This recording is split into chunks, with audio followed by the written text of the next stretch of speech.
고맙습니다. 오늘 맥주 감사합니다. 보리를 거두는 시기.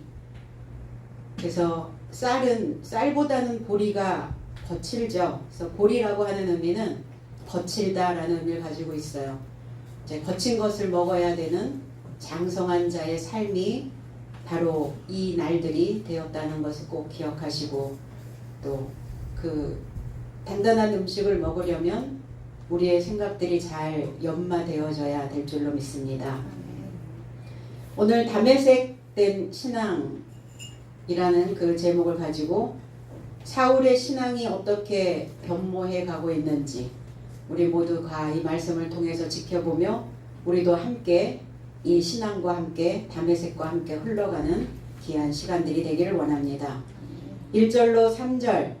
그러나 아직 협박과 살인의 기세 등등한 사울은 주의 제자 삶에 이르고자 대제사장에게 가서 담에색에 이르러 해당 삶을 향할 편지를 그의 곁에서 요구하였으니 길에 있는 누군가를 만나면 장정 삶이나 아내 삶이든 결박하여 어떻게든 예루살렘에 이르고자 잡아오고자 했다 그랬어요. 그래서 그가 여행 중에 담에색에 가깝게 되었는데 갑자기 하늘로부터 빛이 그를 둘러 번쩍였다. 이게 지금 어떤 상황인가? 사울은 협박과 살인의 기세등등한 이런 표현들을 가지고 있죠. 우리가 종교적인 강한 신념을 가지고 있는 사람들을 보면 누구의 말도 듣지 않고 어떤 것도 받아들이지 않고 아무리 새로운 것이라 하여도 그들은 그 생각들을 스며들게 하지 않는 철저하게 방어하고 있는 삶을 살 수 있게 된다는 겁니다. 오늘 사울의 삶을 보면서 과연 오늘날 사울과 같은 신앙인가? 아니면 우리는 바울의 삶으로 옮겨가고자 하는 그 인내와 노력들이 나의 믿음에 있는가? 그것을 잘 살펴보기를 원합니다. 사울은 히브리어에서 보면 샤울이라고는 쉐울이라는 단어와 그리고 이 단어는 묻다라는 의미를 가지고 있고 또 쉐울이라고 하는 의미는 음부라는 의미를 가지고 있습니다. 음부, 지옥, 구덩이, 지하의 은신처, 죽은 자들이 모여있는 곳을 우리는 음부라, 지옥이라, 무덤이라 이렇게 말합니다. 그런데 왜 거기에 있는 사람들은 물어볼까요? 지옥에 있는, 음부에 있는, 지하에 있는 사람들은 모르는 사람들이라는 거예요. 하늘에 대한 정보가 없는 사람들입니다. 하늘에 대하여 인식하지 못하고 있는 자들입니다. 깨달음이 없는 자들입니다. 뭐는 하고 있는데, 교회는 다니고 있는데, 교회 생활은 하고 있는데 하늘에 대하여 아는 게 하나도 없는 그 상태를 음부라고 말합니다. 하늘을 보지 못하고 있는 상태를 지하라고 이야기합니다. 의식이 깨어져 있지 못하는 사람들을 우리는 무덤에 있는 자라고 말합니다. 그 자가 누구였냐? 사울이었다는 거예요. 그는 대단한 학부를 가지고 있고 대단한 학력을 가지고 있고 백그라운드도 대단합니다. 로마의 시민권이요. 그리고 가말리엘이라고 하는 최고의 율법사로부터 그 신학교에서 그 총회에서 공부한 자였다는 겁니다. 그런데 하늘을 알지 못한다? 이해할 수 없잖아요. 신학교를 다녔는데 왜 하늘에 대하여 보지 못하고 있었을까? 종교적 색깔에 가려져 있었다는 거예요. 그리스도 예수가 십자가에 못 박혀 돌아가시면서 휘장이 찢어졌다는 그 상태가 뭐냐? 종교적, 육체적 생각으로 가려져 있는 생각들을 찢어내야 된다는 것을 의미하고 계신다는 겁니다. 그게 찢어지지 않으면, 그게 뜯어지지 않으면 절대로 새로운 것들이 스며들어가지를 않게 되는 거죠. 빌립보서 3장 4절로 6절에 바울은 자기 자신에 대하여 이렇게 리허설을 합니다. 자기 자신에 대하여 이렇게 서술을 합니다. 나도 육체를 신뢰할 만하니 만일 누구든지 다른 이가 육체를 신뢰할 것이 있는 줄로 생각하면 나는 더욱 그러하니라. 나는 8일 만에 할례를 받고 이스라엘 족속이요 베냐민 지파요 히브리인 중에 히브리인이요 율법으로는 바리새인이요 열심으로는 교회를 핍박하고 율법의 의로는 흠이 없는 자로다. 이게 사울이었을 때의 상태였겠죠. 외적으로 보면 완벽한 신앙인인 것처럼 보인다는 겁니다. 재해석을 하면 그럼에도 불구하고 나도 육체 안에서 신뢰를 가졌으니 만일 누군가 육체 안에 신뢰할 다른 것이 있다고 생각한다면 나는 더하도다.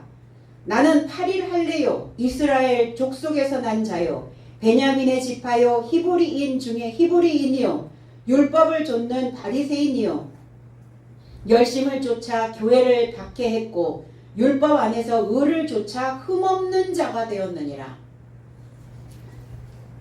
나는 율법에서 보면 구약적 사고에서 보면 히브리인적인 시각으로 보면 나는 흠이 하나도 없는 사람이다. 그만큼 철저하게 철두철미하게 종교적인 색깔을 강하게 가지고 있는 자라는 이야기를 하고 있는 겁니다. 그런데 그게 표면이었다는 거예요. 이면으로는 사울이었다는 겁니다. 표면과 이면이 다 온통 사울이었다는 거예요. 하나님을 알아보지도 못하고 하나님에 대하여 깨닫지도 못하는, 그래서 자칭 의인이었단, 의로운 자였다는 거죠. 그런데 물어봤다는 거예요. 묻다, 문의하다, 요구하다, 요청하다. 무엇을 요청했을까요? 사울은 무엇에 대하여 물어봤겠습니까? 하늘에 대하여, 하나님에 대하여, 오실 메시아에 대하여. 그리스도 예수가 12 제자들을 가르치실 그 시기에 바울은 그리스도 예수의 제자가 아니었어요. 그리스도에게서 배운 자가 아닙니다. 제자가 아니었음에도 불구하고 그는 많은 서신서를 썼고, 그리고 구약에서의 그 메시지들이, 알지 못하였던 그 내용들이 바울 서신을 통해서 다시 재해석되어진 것을 우리는 알게 됩니다. 어떻게 되었단 말인가? 모르기 때문에 계속 끊임없이 질문하여 갔다는 거예요. 그럼 물었다는 것은 뭐냐? 계속 그 하늘에 대하여 배우고 갔다는 겁니다.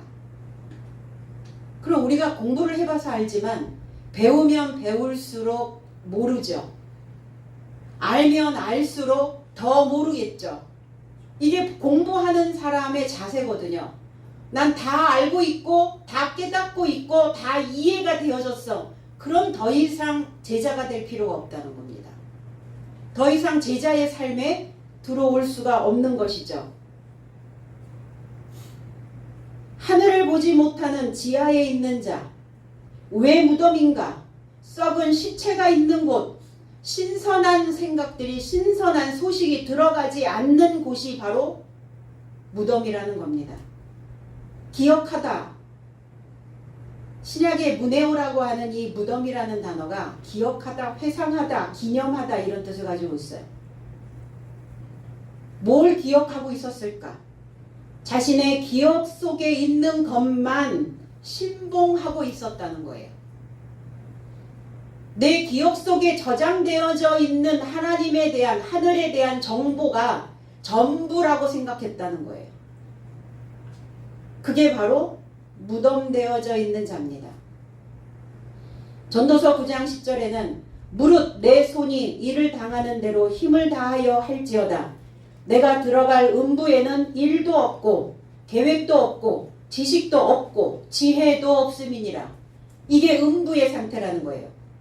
내 손이 일을 하는 대로, 그 법이 행하는 대로, 법이 만들어진 대로, 법이 나타나는 대로 그 법을 획득하라는 거예요. 그런데 음부에는 계획이 없다. 계략이 없다는 거예요. 설계가 안 된다는 거예요. 다스려지지가 않는다는 겁니다. 찾아내지 못한다는 거예요. 계획이 없다는 것은. 뭘 찾아내지 못하는가? 하나님의 법을 찾아내지 못하고 하나님을 찾아내지 못하고 명철함을 찾아내지 못한다는 거죠. 그리고 지식도 없고 분별력이 없다는 거예요. 알지 못하는 겁니다. 깨달음이 없다는 겁니다. 지혜도 없음이라. 능숙하지가 않다는 거예요. 이 지혜라고 하는 이 호크마라고 하는 단어는 공교한 그리고 지혜롭다 이런 의미를 가지고 있어요. 공교하다는 것은 뭐냐? 능숙하다는 거예요. 우리가 우리의 삶에도 능숙해야 어떠한 삶이 닥쳐와도 능히 그거를 감당하고 그거를 숙고함으로 인하여 그 일을 처리해낼 수 있다는 겁니다. 그건 지혜로운 자의 모습이죠. 그러니까 사울은 그 사물의 어떤 이치, 하나님에 대한 이치, 그리고 믿음에 대한 상황, 그것들을 제대로 깨닫고 그것에 대하여 현명하게 대처할 수 있는 방도를 생각해내는 정신의 능력을 소유하지 못했다는 겁니다.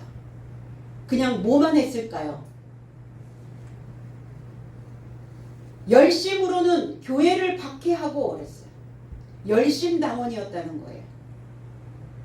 구약적 사고에 있는 우리가 하나님을 처음에 만났을 때의 그 뜨거웠던 열정, 그 뜨거웠던 신앙, 우리는 다 한 번씩 경험해 봤습니다. 그런데 뜨겁기만 한 거예요. 그 뜨거움 속에, 그 열기 속에 내가 무엇을 익혀내야 되는지에 대한 것이 없다는 게 문제죠. 무엇을 향한 열기여야 되는가, 무엇을 향한 열심인가를 알아야 되는데 냄비 속에다가 불은 켜놓고 냄비 속에는 아무것도 없는데 불만 켜놓아 있는 상태라는 거예요. 불 위에다가 솥은 걸어놨는데 불은 켜놓고 솥 걸어놓고 솥 속에는 아무것도 없는, 내용이 없는 그 상태라는 거예요. 그게 믿음일까? 무엇인가를 신봉하고 있었다는 거예요. 자기의 기억 속에 남아져 있는 것만을. 그리스도의 학문을 배우는 자들이 이제 타깃이 되었어요. 지금 이 시대는 안 그렇습니까? 지금 이 시대는 일반 성도가 신학교를 가겠습니다. 신학교에서 뭘 배웠습니다. 목회자들은 절대로 그걸 인정하지 않죠. 제가 신학교에 가서 공부를 해보니까 목사님이 설교했던 내용과 내가 신학교에서 배우는 내용이 뭔가 좀 다른 부분이 있습니다. 안 받아들이죠. 신학교에 갔더니 원재료, 그 원재료를 가지고 말씀을 풀어서 우리들에게 주시는데 그 말씀이 그런 내용입니다. 이해하지 않죠. 그러니까 배우는 자들이 지금 타깃이 됐다는 거예요. 그냥 종교성을 가지고 그냥 믿습니다. 주여 주여 이러고 가면 되는데 배우는 자들은 어때요? 그리스도에게서 배우는 자들은 그 말씀 속에 있는 내용이 무엇인지를 꺼낸단 말이에요. 그 속에 있는 것들을 해부해서 그 내장에 있는 것들이 무엇인지 낱낱이 다 밝히고 가고 있거든요. 타깃이 될 수밖에 없죠. 그러니까 위협과 살기가 등등하여 그랬어요. 위협은 왜 위협이? 협박입니다. 그렇게 믿지 마 이렇게 하는 거예요. 너 조심해. 선 넘지 마. 종교라고 하는 선을 딱 만들어 놓고 그 구획 안에 있게 만드는 거예요. 거기서 넘어갔다는 종교법에 의하여 살해당하게 되죠. 그러니까 살기, 이 푸오노스라고 하는 이 살인, 살해하다, 살인자가 되다. 그러니까 죽이고 싶은 마음이 그 살기가 막 올라와 있는 거예요. 사울에게. 스테반 집사가 돌 맞아서 죽는 그 현장에서 종교 지도자들이 벗어놓은 그 옷을 지켰던 자입니다. 고수하겠다는 거예요. 절대로 바뀌지 않겠다는 겁니다. 그리고 내가 알고 있는 그 종교가 절대라는 거예요. 바꿀 수 없죠. 그게 전부라는 겁니다. 이렇게 등등하여 그랬어요. 엠푸네오, 그 안에서 거칠게 숨을 쉬다, 이런 뜻이에요.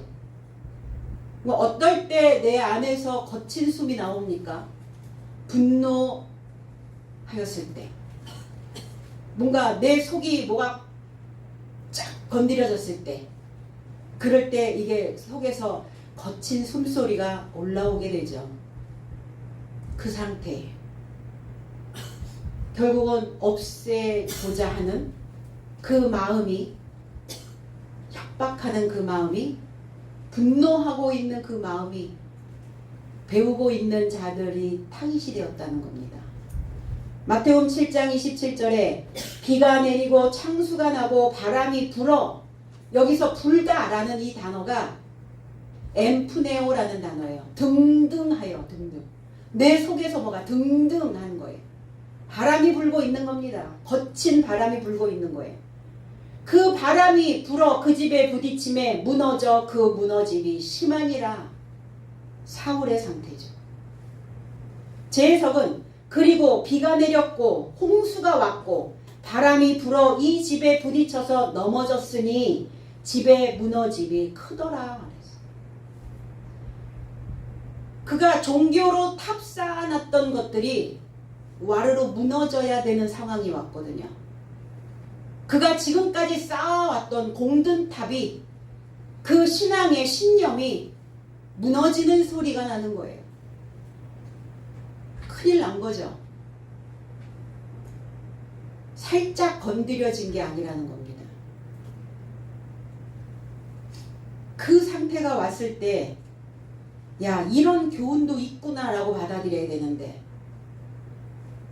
내가 그동안 알고 믿었던 그 하늘이 진짜 하늘이 아니었구나. 그거를 빨리 이해해야 되는데 그거를 인정하기가 그만큼 어려운 거예요. 사람들은 어떠한 정보가 하나 딱 들어가서 박히면 절대로 그것을 잘못된 정보라고 생각하지 않습니다. 특히 더더욱 종교적인 정보는 확인 안 했잖아요. 확인한 바가 없잖아요. 그럼 이제 확인차, 그리스도 예수께서 인자가 오셨고 그거를 확인해서 배운 자들이, 그 제자들이 그것을 전파하기 시작했거든요. 소리를 내기 시작했다는 겁니다. 그 소리가 온 세상에 전파되고 퍼지기 시작했다는 거예요. 그걸 막아야 되는 거죠. 그 소리를.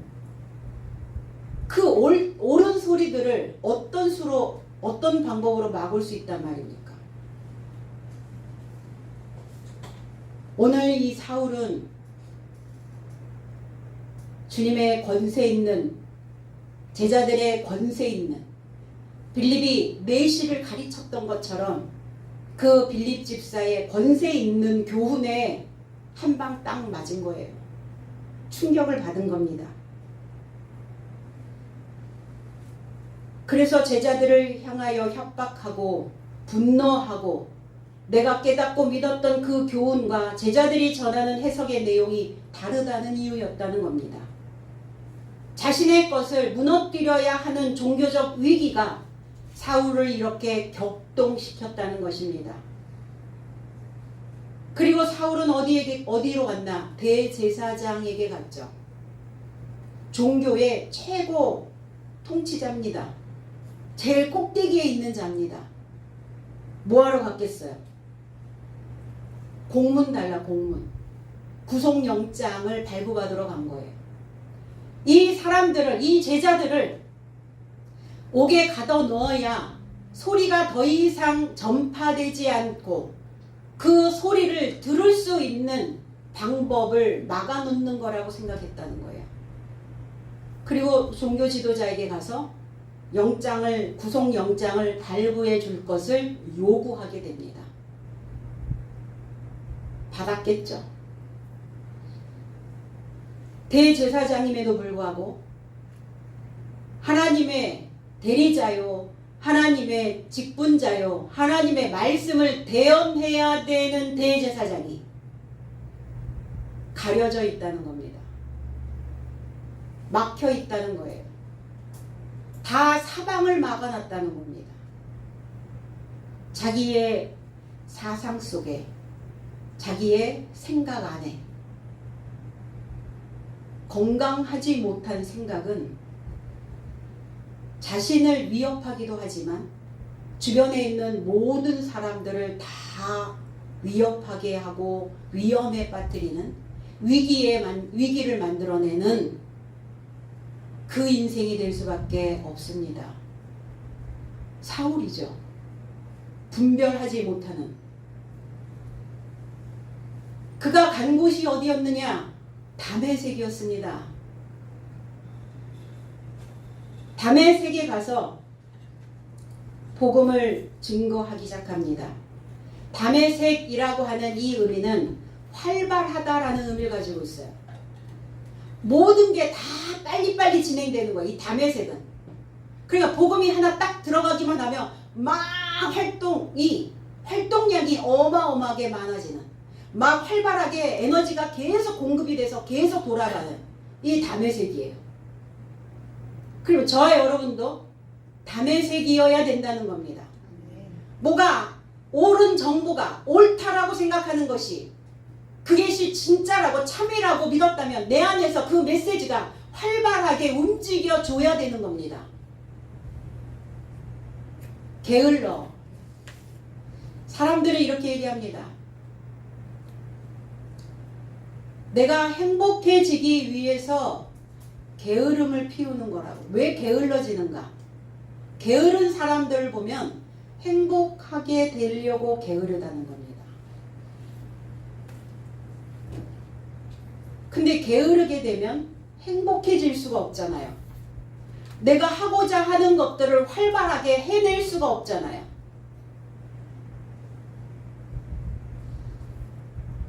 공부를 하는 학생들을 가만히 보니까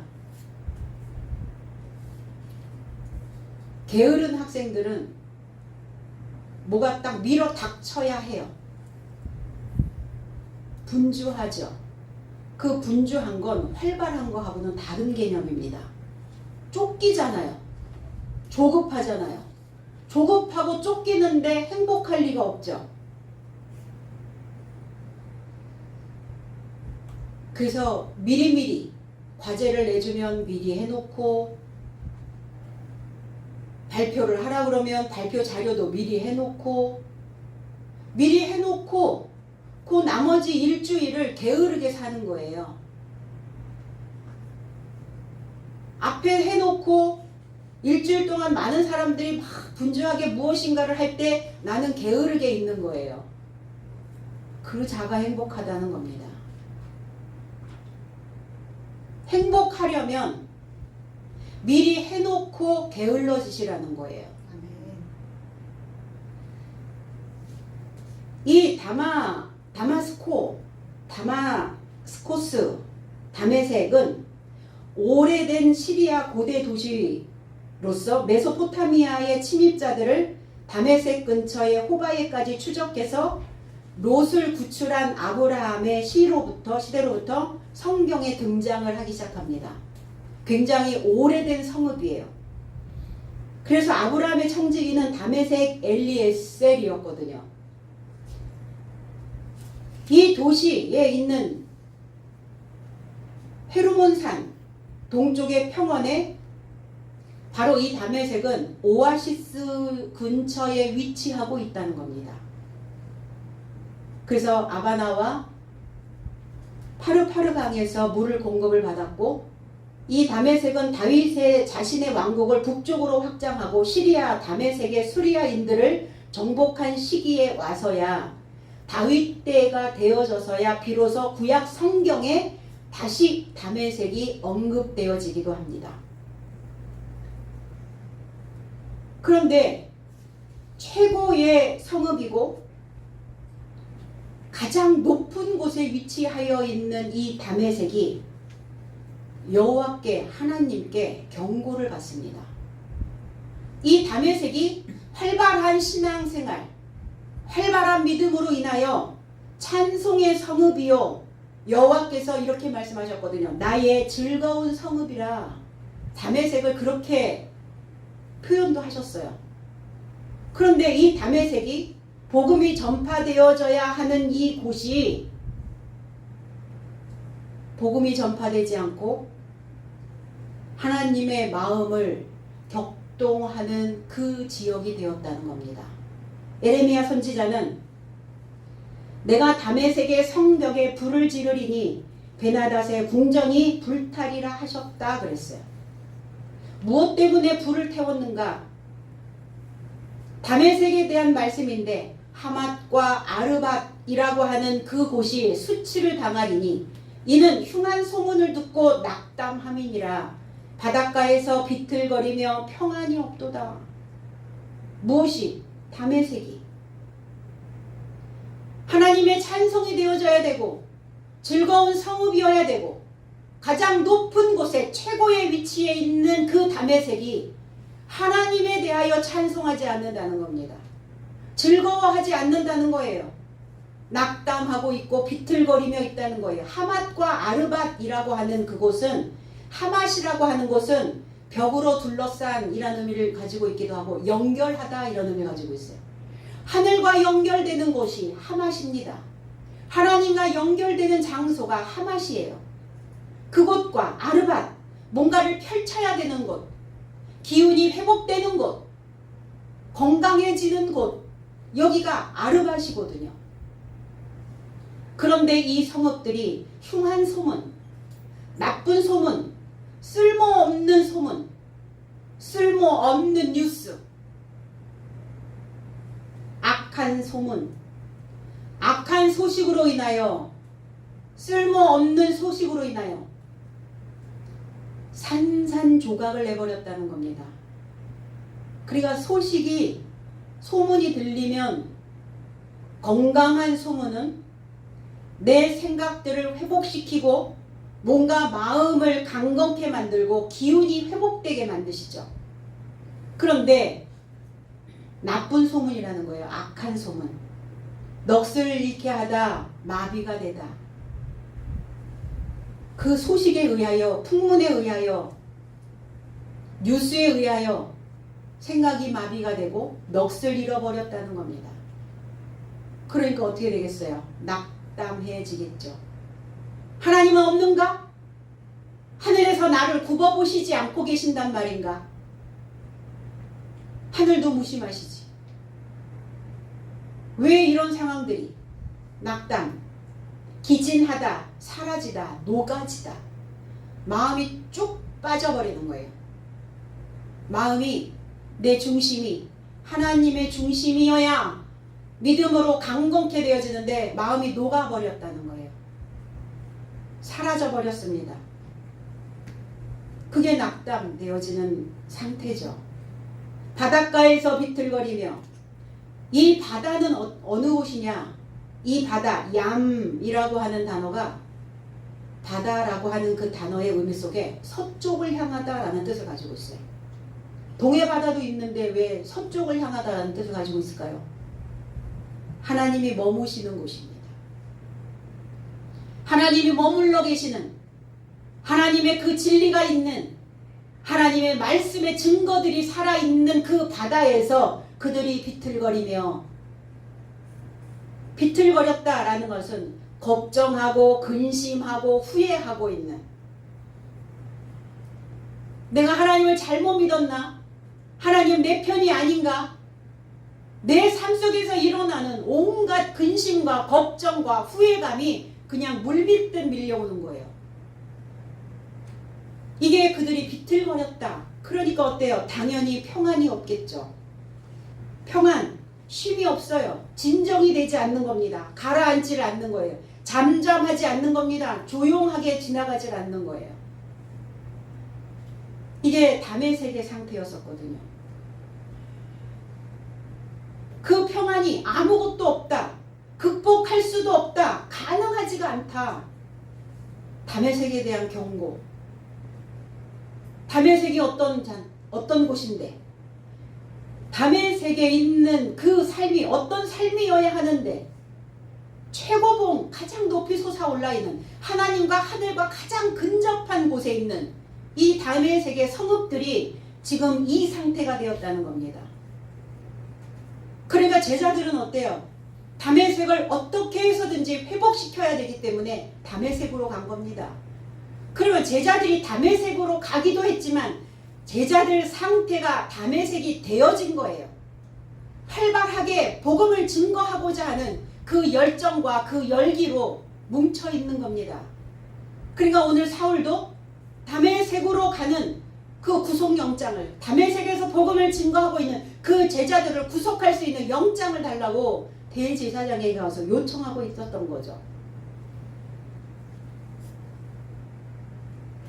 제자들은 다메섹을 낙담하고 있는, 기진하여 있는 그 다메섹을 들어올리러 간 겁니다. 일으켜 세우러, 활기를 풀어넣어 주려고. 그리고 다메섹 길에 있는 자들, 다메섹 길을 가는 자들이 아니에요. 활발하게 하나님의 방법으로, 하나님의 그 길 안에 아버지의 방법으로 아버지를 향하여 가고 있는 자들입니다. 길에 있는 자들, 다메섹 길에 있는 자들, 다메섹 길에 있는 자들이 아니라 아버지의 방법으로, 아버지의 수단으로, 아버지의 도구가 되어져서 아버지가 쓰시고자 할 때 언제든 나를 내놓을 수 있는 아버지의 일꾼이 되어져서 그 방법으로 가고 있는 길 위에 있는 자들, 그리스도의 가르침으로 가는 자들, 이러한 자들을 지금 쫓아가고 있는 거예요. 하나님 나라의 말씀을 듣는 모두가 깨달아야 된다는 거예요. 길 안에 있는가? 하나님의 수단과 하나님의 방법과 하나님의 도구로, 그 말씀의 도구로 내 생을, 내 삶을, 내가 걸어가야 될 그 길을 개척하며 가고 있는가? 씨 뿌리는 비유에는 길값밭 인생이 있어요. 하나님의 말씀을 듣는 모두가 깨닫지 못하면 나쁜 자가 와서 그 마음 안에 뿌려진 것을 빼앗아 가는데, 이 삶이 길가에 뿌려진 자다. 농부가 씨를 뿌리는데 길가에 뿌리는 농부는 없죠. 밭 가운데다가 씨를 뿌리지 어떻게 길가에다가 뿌리겠습니까? 그게 아니라 아버지의 방법으로, 아버지의 그 진리로 가지 않고 있는 자들을 길가라고 이야기합니다. 그러면 길가에 있는 자들은 어떤 자냐? 듣는 자는 거예요. 듣기는 들어요. 듣기는 듣는 삶인데 그 이후에 마귀가 와서 저 삶이 믿고 구원받지 못하게 하려고 저 삶의 마음으로부터 말씀을 빼앗아 간다는 겁니다. 듣는데 뭐는 안 해요? 되새김질을 안 하는 겁니다. 되새기는 것, 곱씹지를 않는다는 거예요, 말씀을. 그러니까 마귀가, 원수가, 마귀가 누굽니까? 반대자입니다. 반대자. 내 생각과 반대편에, 하나님 생각과 반대편에 있는 자. 그 길을 가는 자들을 만나면 아버지를 향하여 가는 자들을 만나면 장정이든 아내든 남녀 이렇게 얘기했는데 장정이든 아내의 삶이든 성도들이든 제자들이든 상관없이 결박했다고요. 묶었습니다. 꽁꽁 묶었어요. 뭘로 묶었겠습니까? 사울적 생각으로 묶었겠죠. 종교적 신념으로 묶었겠죠. 그러니까 그 종교적인 것, 사울적인 것, 그걸 얼마나 단단하게 꼬아서 짰는지 매듭이 풀리지를 않는 거예요. 사울도 그 종교의 줄에 꽁꽁 매여가지고 풀리지를 않는 거예요. 그래서 인자가 오신 일은, 그리스도가 오신 목적은 죄의 삶에서 풀어주시려고 꽁꽁 묶여있는 그 신념으로부터 해방시켜 주시려고 그래서 오신 거거든요.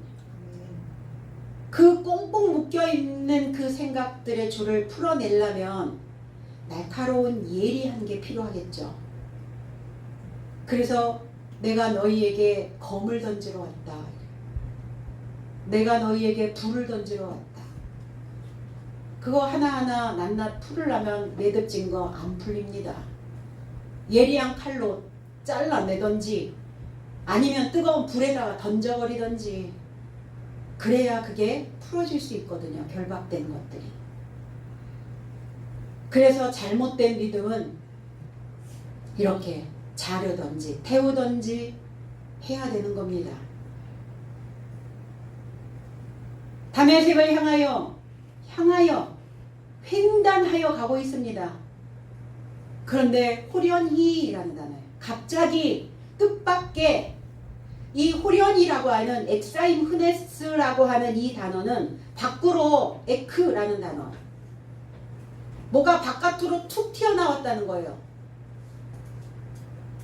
호련히 바깥으로 뭐가 팍 던져졌는데 뜻밖의 근데 알지 못하는 이게 호련히라는 단어예요. 밖에 던져진 것을 알지 못하는 뭐가 던져졌는데 사울은 알지 못하고 있는 거예요. 어디에서 던져졌냐? 하늘로서 하늘로부터 던져졌는데 뭐가 던져졌느냐? 빛이 던져졌다는 거예요. 아니 하늘에서 빛이 어떻게 던져져요? 별을 하나 따서 던졌을까요? 해를 던졌을까요? 달을 던졌을까요? 빛이 던져졌다는 거예요. 발광체. 빛이 뭐냐? 요한복음 8장 12절에는 예수께서 일러 가라사대 나는 세상의 빛이니 나를 따르는 자는 어두움에 다니지 아니하고 생명의 빛을 얻으리라. 해석은 그런즉 예수께서 다시 저 삶에게 전하여 말씀하시되 나는 세상의 빛이니 나와 동행하는 자는 결코 어두움 안에 다니지 않는다. 오히려 생명의 빛을 가질 것이다. 그랬어요. 그리스도가 빛이시라고요. 기름이 빛이라고요. 그 지혜가, 지식이, 계략이, 명철이 그게 바로 빛이라는 겁니다. 그런데 사람들은 빛을 싫어했대요. 내가 빛에 가까이 가면 내 안에 있는 어두움의 상태가 다 들통날까 하여 그것이 두려워서 어둠에 있는 자들은 빛을 미워했다고요. 빛을 받아들이지 않았다고요. 새로운 교훈을 받지 않았다는 겁니다. 그리스도의 임재는 우리는 아직도 그리스도의 재림을 기다리고 있는가? 재림이 아니라 임재입니다. 파루시아. 그리스도의 임재는 어떻게 나타나시는가? 빛으로 나타나신다는 거예요. 그 빛이 무엇이냐? 말씀입니다. 진리입니다. 살아있는 영입니다. 하나님의 말씀이, 하나님의 빛이 내 안에 들어가면 생각하게 된다는 거예요. 이성적이 되고 논리적이 된다는 거예요. 사람의 이성적인 영. 이게 하나님의 영. 분별할 수 있는 영. 그래서 나는 낮의 아들이요 빛의 아들이라. 그리스도가 낮이었고 빛이었던 것처럼 저와 여러분들도 어두움에 있는 자들이 낮이요 빛이 되어지는 겁니다. 무엇을 함으로 인하여? 제자들이 되어짐으로 인하여, 배움으로 인하여, 가르침으로 인하여, 교훈을 먹음으로 인하여 빛이 되어진다는 거예요. 우리가. 어두움이 뭡니까?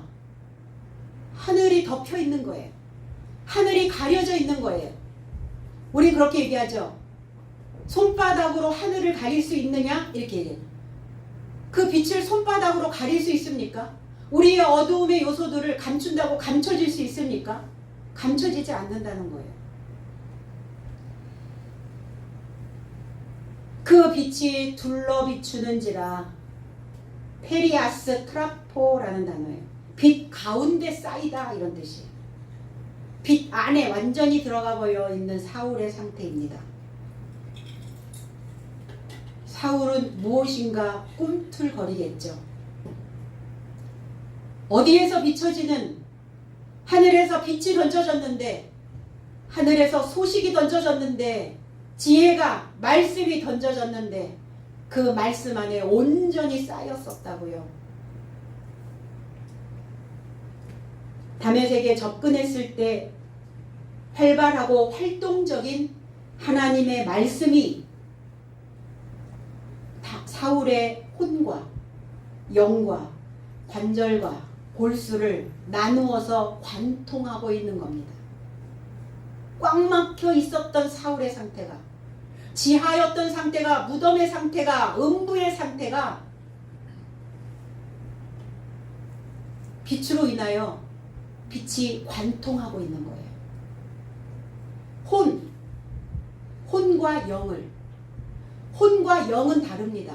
혼은 첫 아담적인 요소고 본능적인 목숨적인 요소고, 영은 최후의 아담, 살려주는 영입니다. 혼과 영을 나눠야죠. 그러니까 지금 어떤 상태냐? 빛과 어두움이 나눠지는 상태라는 겁니다. 사울 안에서 어두움이 빛으로 인하여 이게 분리되고 있는 거예요. 빛과 어둠이 나누어지고 있는 상태. 관절과 골수. 관절이라고 하는 의미는 연결고리, 연결하다. 우리 마디마디를 다 뭘로? 관절이 이렇게 연결되어져 있죠. 이 관절은 아내와 같은 역할을 합니다. 무엇과 무엇을 연결해주는 중매쟁이의 역할. 골수는 뭐냐? 골수. 골수는 본능적인 남편적인, 본성의 남편, 이런 의미를 가지고 있어요. 골수에 박혔다, 골수에 사무쳤다. 엄청 강하죠. 골수에 사무치면 그게 어떤 강성한 남성적인 어떤 이런 역할. 그러니까 아내와 본성의 남편이 또 갈라지는. 무엇으로 인하여? 빛으로 인하여, 그 소식으로 인하여, 복음으로 인하여. 다메섹이 된 사울처럼 이제 사울이 다메섹이 되어지는 겁니다.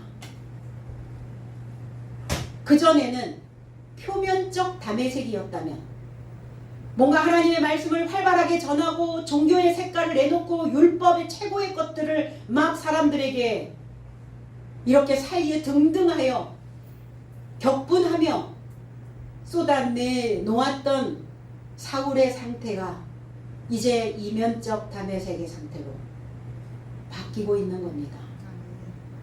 저와 여러분들도 이제 어두움의 상태에서, 무지의 상태에서, 그리고